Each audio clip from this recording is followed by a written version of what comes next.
ইসলাম যেখানে নাই শান্তি সেখানে নাই। সুতরাং কোরআন মানতে হবে, নবীর সুন্নাত মানতে হবে। কোরআন মানলে মূল আকর্ষণ একটু পরেই শুরু হচ্ছে। তো যাই হোক, আজকে আমি আপনি করক এমন একটা বক্তার সাথে পরিচয় করে দেবো, যিনি হচ্ছেন বাংলাদেশের সব থেকে সেরা কণ্ঠ নকলকারী ভাইরাল বক্তা, যাকে আপনি বাদ দিয়ে সকলেই চিনে। তো এরকম নিত্য নতুন ভিডিও পেতে হামাগের নামুজা মিডিয়া ইউটিউব চ্যানেলটি সাবস্ক্রাইব করে সাথেই থাকবেন।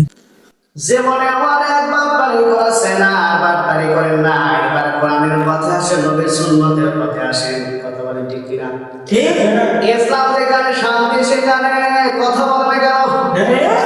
ইসলাম যেখানে নাই শান্তি সেখানে নাই। সুতরাং কোরআন মানতে হবে, নবীর সুন্নাত মানতে হবে। কোরআন মানলে জান্নাত হবে। কথা বলেন ঠিক কিনা? ঠিক। শুধু কোরআন মানলে কাজ হবে না।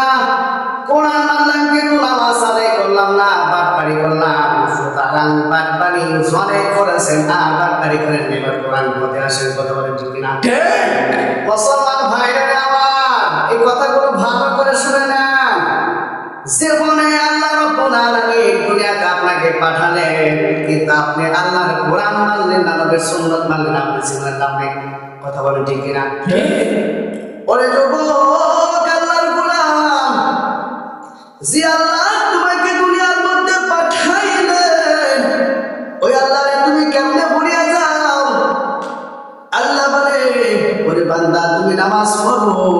আল্লাহ বলে, ওরে বান্দা তুমি যাকাত আদায় করো। কথা বলেন ঠিক কিনা?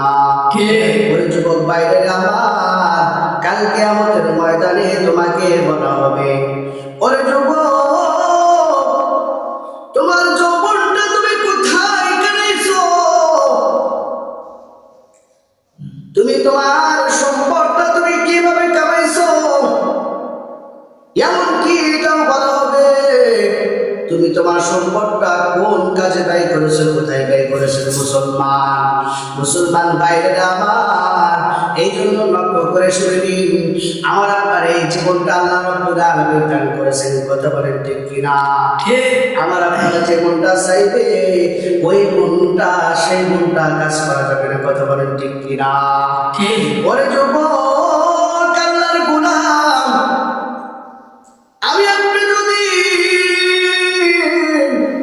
আল্লাহর কোরআন মানতে পারি না মুসলমান, আমি আপনি যদি কোরআন মোতাবেক আমার আপনার জীবনটা যদি সেটিং করতে পারি না মুসলমান, কাল কিয়ামতের ময়দানে আমাকে আপনাকে আল্লাহ রাব্বুল আলামিন জান্নাত দিবেন। জোরে বলেন সুবহানাল্লাহ। আমেন। কবুল মাহমুদুল্লাহ কি বলে গো, অন্যদিকে লক্ষ্য করবেন না। তোমাদের মতো মা ছিল মা সুমাইয়া, তোমাদের মতো মা ছিল মা খাদিজা। কয়টা মায়ের কথা বলি গো, রাত্রি গভীর হইয়া যায়। হযরত মা সুমাইয়া রাদিয়াল্লাহু তাআলা কতই না কষ্ট করেছে,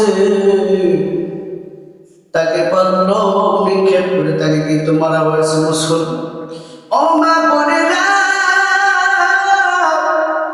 কেন করতে করেন না তোমার? কেন স্বামীর খিদমত করবেন না? আল্লাহ রাব্বুল আলামিন স্বামীর খিদমত করলে আল্লাহ রাব্বুল আলামিন ওই নারীদেরকে মর্যাদা বৃদ্ধি করে দেয়। কথা বলেন ঠিক কিনা? কবুল মা বোনেরা,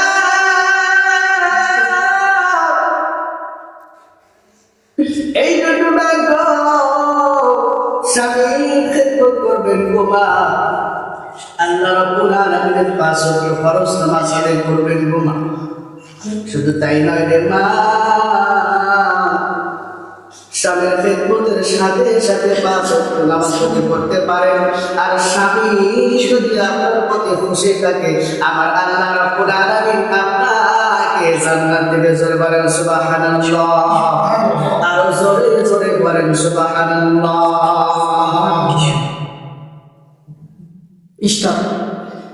একটা কথা মনে রাখবে গো মা, জীবনে অনেক গুনাহ করি না, আর গুনাহ করিও না রে বন্ধু। ও বাবাজিরা, যে কথাটা লক্ষ্য করে শুনবেন, কথাটা হলো কোরআনের কোন কার কথা? আল্লাহ রাব্বুল আলামিন কোরআনে বলে, ও বান্দারা, তোমরা মৃত্যুকে বেশি বেশি করে স্মরণ করো।